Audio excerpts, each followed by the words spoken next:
Is it working? Okay, hi guys, and welcome to Hearts of Iron 4. Finally, the game that I've been waiting for a really long time, ever since I played Hearts of Iron 3, and ever since I played in Europa Universalis 4. This was the next game in my list, and yeah, it's finally here. The ultimate grand strategy game made by Paradox, revolving around the Second World War. Now, I'll hope you guys bear in mind that I'm pretty new at the style of game that Hearts of Iron presents. I did play Hearts of Iron 3, but that was like a really long time ago, and I was not very good at it. You know, I mostly used cheats in order to like beat the game. And yeah, it's way more detailed military wise compared to like the what's it called, compared to like Europa Universalis and Victoria 2, which is which of them are more detailed like politically wise and provinces and diplomatically.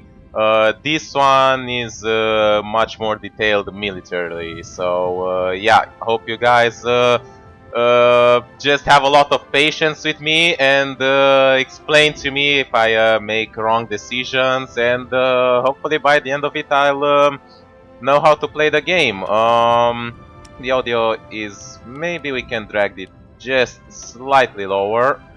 Alright, so I only played it like a really little bit on the tutorial. That's why the continue over here with Italy is still here. You start the tutorial with Italy. And I did get a few basic ideas about it, but there are still many things which I'm just completely unaware or unfamiliar with. Alright. Oh, there's someone at the door. Alright, sorry for that small interruption that actually took way longer in reality than over here. So apparently we have two scenarios in which we can start with. There are fewer than in Hearts of Iron 3. In Hearts of Iron 3 you had like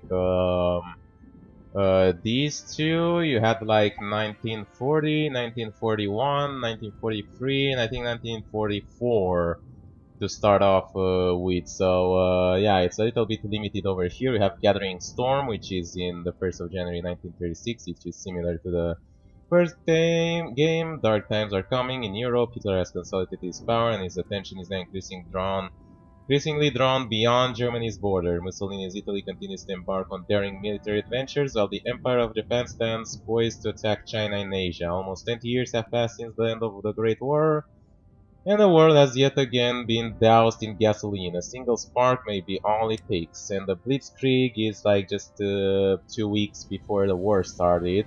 The last few years, the world has seen some new wars break out in Europe and Asia. Spain is now governed by nationalists, and Japan has fought both the Soviet Union and China for territory, the latter being a more successful battle for Japan.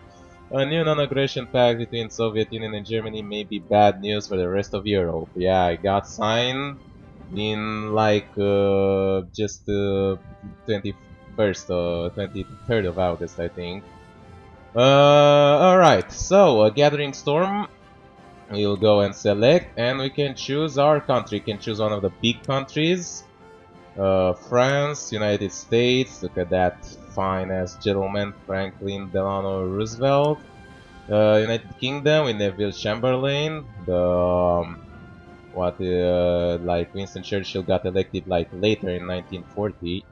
We have over here, so interesting that Adolf Hitler is like blurred out a little bit, like dark, and like you have to like basically try your best as a game developer to like censor the games, you know, but at the same time it's been like a long time and it's getting like a point of ridiculousness. I mean, communism has created, probably has killed like even more people than Nazis, and yet nobody like censors Stalin or the sequel or whatever.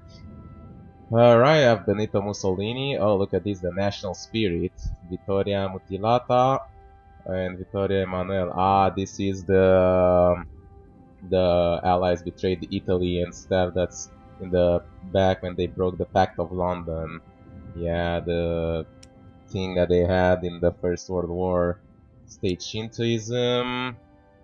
Trotsky plot. Oh yeah, that was a thing. And home of the revolution can create factions. I see.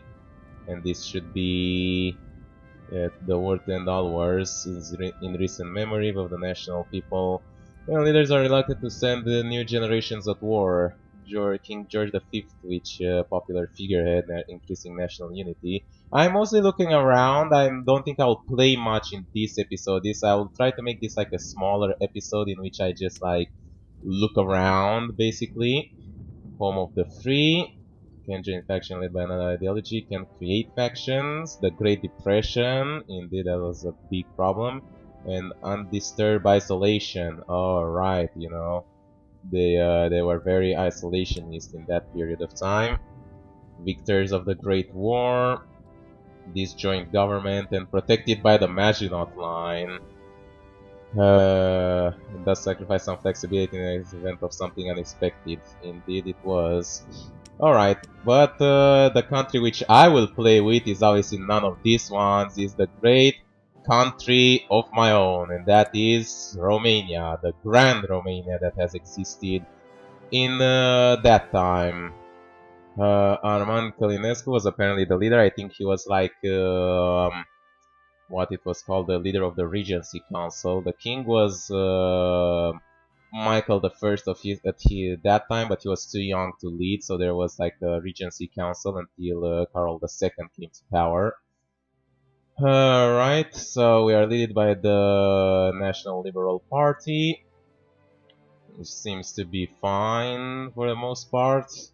Not going to say too much to like read all of the things. Oh, we can actually see like how many how much of each party is ruling. What was the... I cannot remember the FRN. National Liberal Party, the Garda de Fier, the Iron Guard, the Fascists. We also have the Communists, but they were very unpopular in Romania and remain so even after the Second World War. They won by skewing the elections. Neutral foreign policy. Yeah, for the most part we tried to be neutral, but eventually we were forced in because we kind of were in the middle of the nitty-gritty over here. And I can choose the difficulty to play with. I have nothing to offer but blood, toil, tears, and sweat. Was this set by like General Patton, I think? I think it was. Full confidence in your courage, devotion, duty, and skill in battle. We will accept nothing less than full victory. Good luck. And I think this was said by Winston Churchill. Cannot remember this one. Back our forces. Success may not come with rushing speed, but we shall return again and again. Interesting. I will keep the historical AI focus, but I'm just not sure with the difficulty for right now. I would like to try regular, but I'm still playing for the first time, so I might go with recruit. As you can see, we do receive like a production efficiency, decreased research time, and more political power gain. With regular, you don't receive any bonuses, and not a veteran, you actually receive penalties to that. Interestingly enough. Well, we shall go with it. And before I start, what I wanted to say, as I said, it's like a much. This will be like a shorter episode. I want to like present the historical part that actually happened, and then present my plan with how things went. So for Romania, yeah, they were doing it. They were in a pretty great position after the First World War. We finally managed to form Great Romania, unifying all the territories that we had. We were in a great development, both industrially and like politically. We reformed, had some government reforms. We allowed like equal votings for all people, for all men who surpassed the age of 18, I think it was. Before that, there was the vote. Only people who like paid a certain amount of tax could vote. Apart from that, we were mostly neutral for the most part, but obviously we had our own like fascist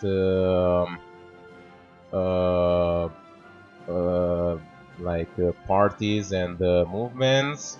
And as the World War II started, we tried to remain neutral. We did assist Poland in evacuating their treasury through our territory.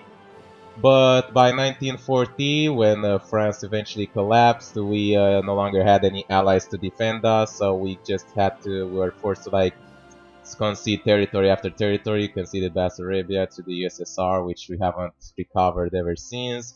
We conceded like the northern part of Transylvania to Hungary, and this little part, the Quadrilateral, I think it was called, or Silistra, to Bulgaria. This one, which was also never recovered, but this was never like our actual territory. This was more of a war victory because we won in the Second Balkan War, and we received this territory. In the war, we fought alongside Germany for the most part. Now look at this. There is like this territory which is like glowing red. It's because it's like demilitarized, if I remember correctly. We fought alongside Germany for the most part and against the USSR until Germany lost at Stalingrad, and we started losing a lot over there. And eventually in 1944 we switched arms and joined the Allies in the war against the Germans, and this eventually led us to us becoming communist and occupied by the Soviet Union. But we did recover like Transylvania at the very least, and we did put up quite a war effort against Germany, pushing all the way to Czechoslovakia, our armies over there. And that's pretty much how it ended for us. How I'm going to plan it? Well, I think our only chance to like do anything over here is to just go with the Soviet Union from the very beginning. I might be a little bit biased to that, you know, you see my t-shirt and you said, ah, damn it, communist, whatever, bastard, but dude, it's probably our best bet. So you can see over here, the game, as I said, it's way more detailed. You have the big provinces and then you have the little ones in like all over the place. So there are way more regions compared to like Europa Universalis. We have the military units. We have not organized an army so far. Lots of military units all over the place. We also have the airfields. Obviously, we are not the best technologically advanced nation, but not the worst, to be totally fair. And we have the slots available, which I'll probably try to deal with for the moment, and then I'll probably just end this first episode. So we have all these research slots that are available, only 3 of them, in Italy had 4. So let us see what we can do. Support weapons, we already have, alright, so the green ones are already researched. Improved infantry equipment, or motorized ones. We'll try and research support weapons for now. Over here we can research, let's see, armor. We can research the heavy tank.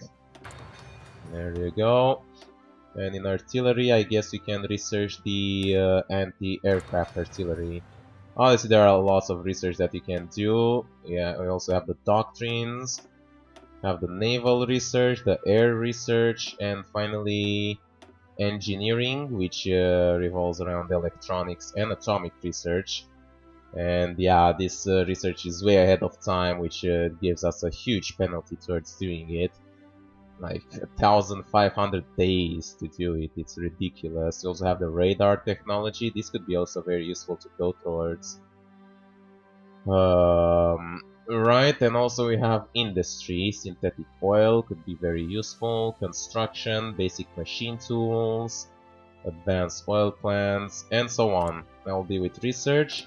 We have free civilian factories, so we can like where is it? Political power, manpower, factories. We have 5 out of 7 military factories in use, 1 out of 2 naval dockyards in use, and only 6 out of 13 civilian factories in use. So you can use more civilian factories. That's what I think they're trying to tell us. You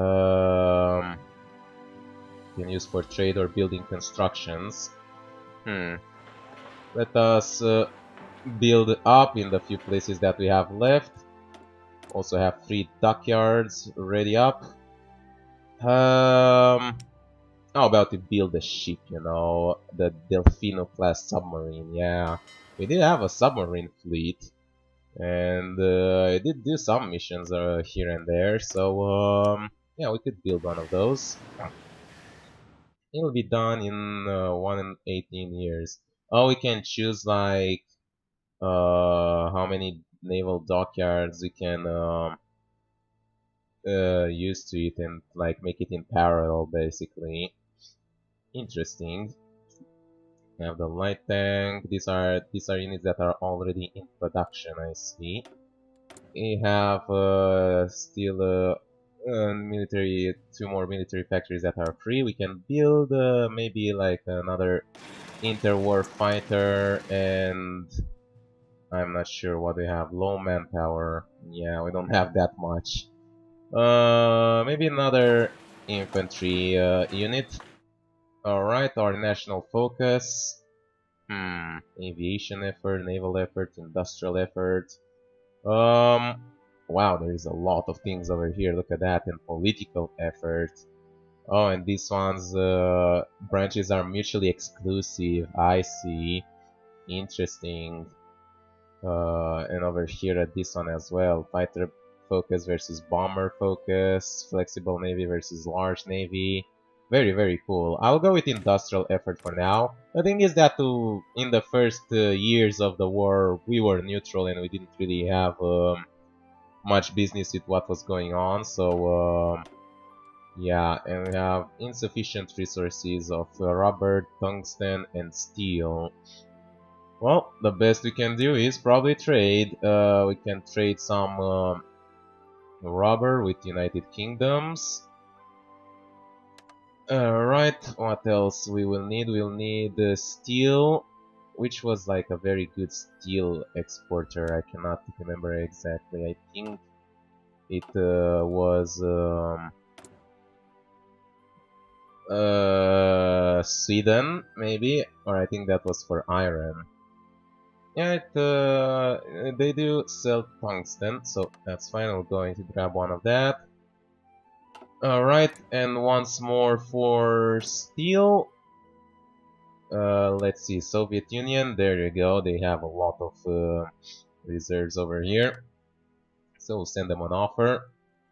And all that being said, let us check our panels really quickly over here. Neutral foreign policy, we are democratic. The next election will be in 1937. Oh, there you go, the FRN, the Frontul Renașterii Naționale. Now I remember it. We have political advisor, we have research and production, and the military staff. I don't have anyone over here, and we don't have any political power to assign anyone. Diplomatically, as I said, we should try and improve our relations with the Soviet Union, hopefully. Because 10 diplomatic power. Guarantee their independence. Yes, sir, Romania will guarantee the Soviet Union independence. Stage a coup. Wow, that's pretty interesting. Or ask to join a faction, but we need to have like 100% tension, war tension for that to happen. Alright, well, it's not going to be very doable, at least right now. Trade, we already saw that. Constructions, we have the building of civilian factories. Here and here. There are no factories assigned for these ones. Yeah, there are many things that I need to like figure out how they work. So if you guys are like already familiar with this game, then I'm going to be more than happy to hear you out on this. We do have a lot of like oil production. We were like by 1938 we were like the second biggest exporter of oil in Europe and the seventh, I think, in the world. So we were pretty good back then. Let's just say it like that. Could train some units over here. Divizia de Infanterie. And we will deploy them, I don't know, maybe over here, I guess. 2 of those, and maybe a mountain brigade.